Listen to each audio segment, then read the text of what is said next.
পরে আসছি। ঠিক আছে। তোর হাতে আর বেশি সময় নেই, মাত্র 1 ঘন্টা আছে। তোর হাতে আর বেশি সময় নেই, তোর হাতে আর বেশি সময় নেই, মাত্র 1 ঘন্টা আছে। কিসের কথা বললো সাধু বাবা? আর মাত্র 1 ঘন্টা? তোর হাতে আর বেশি সময় নেই, মাত্র 1 ঘন্টা আছে। এ কি মা, এত চিন্তা করছেন কেন?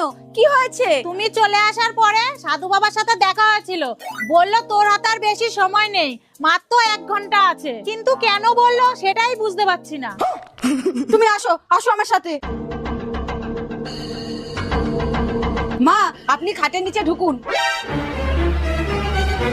আমি না আসা অব্দি বের হবেন না।